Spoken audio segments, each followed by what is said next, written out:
Mr. Chairman, thank you both for your appearance.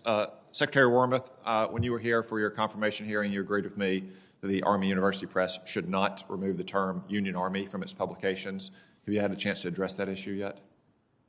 Senator Cotton, I apologize. I have not had the chance to address that yet, given that I've been here 3 weeks. But as I said to you in my hearing, I will look into that and talk to the folks at Army University Press. Thank you. I understand it's been a short time and you've got a lot of other pressing issues. But as I said then, as I'll say again, if it's good enough for U.S. Grant, I think it's good enough for our troopers today.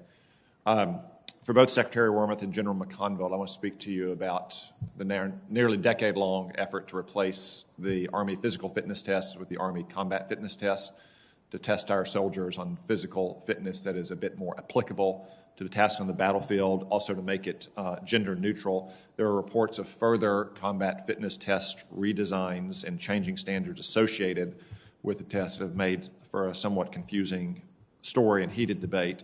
Can you clarify for us the obstacles that are currently facing the combat fitness test, whether it will remain gender neutral, and how the Army is seeking to implement the test now?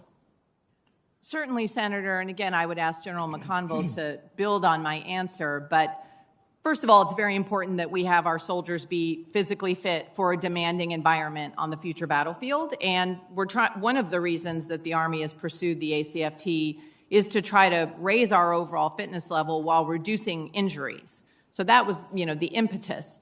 We are continuing to look at how to finalize the design for the ACFT.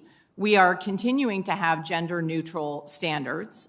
We have made some changes, as you know, moving from the leg tuck to making the plank an option. But we are waiting for the results of a study from RAND that has been, required by Congress, and we're not going to make any final decisions about the test until we have the results of that and we can understand how the test is going to both improve our fitness, but also potentially what it might do in terms of our ability to recruit specialized skills like cyber and doctors and things of that nature. But what happens when tradition, battlefield readiness, and modern military policy collide? In today's hearing, a pointed exchange puts the U.S. Army's identity and future fitness standards under the spotlight. From historical language like Union Army to the controversial rollout of the Army Combat Fitness Test, this moment reveals how deeply these decisions cut into culture, readiness, and fairness across the force. Doctors and things of that nature. But why don't I let the Chief build? I think the science behind the Army Combat Fitness Test is really about reducing injuries.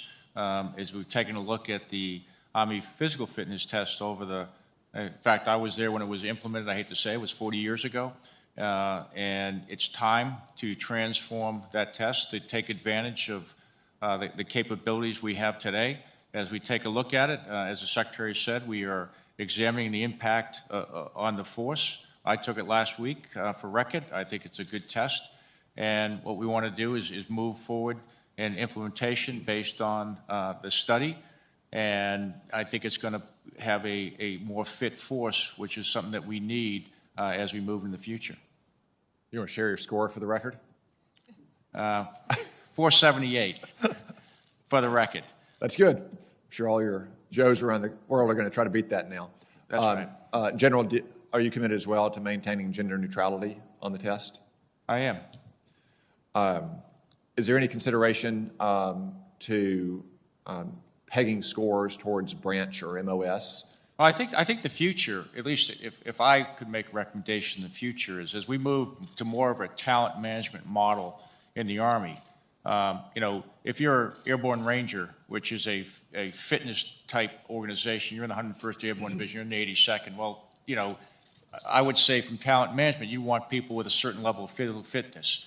If you're doing something else that, you're a neurosurgeon, you might be more concerned with that person can operate at a level 6 level than, lead the, battalion and PT. So I think what we want to get to is, at least I do, is move away from an industrial age personnel management system to a 21st century talent management system where we recruit people, we select people, and we quite frankly promote people based on the knowledge, skills, behaviors that they have within their specialized area. But we still want a certain level of fitness in the Army.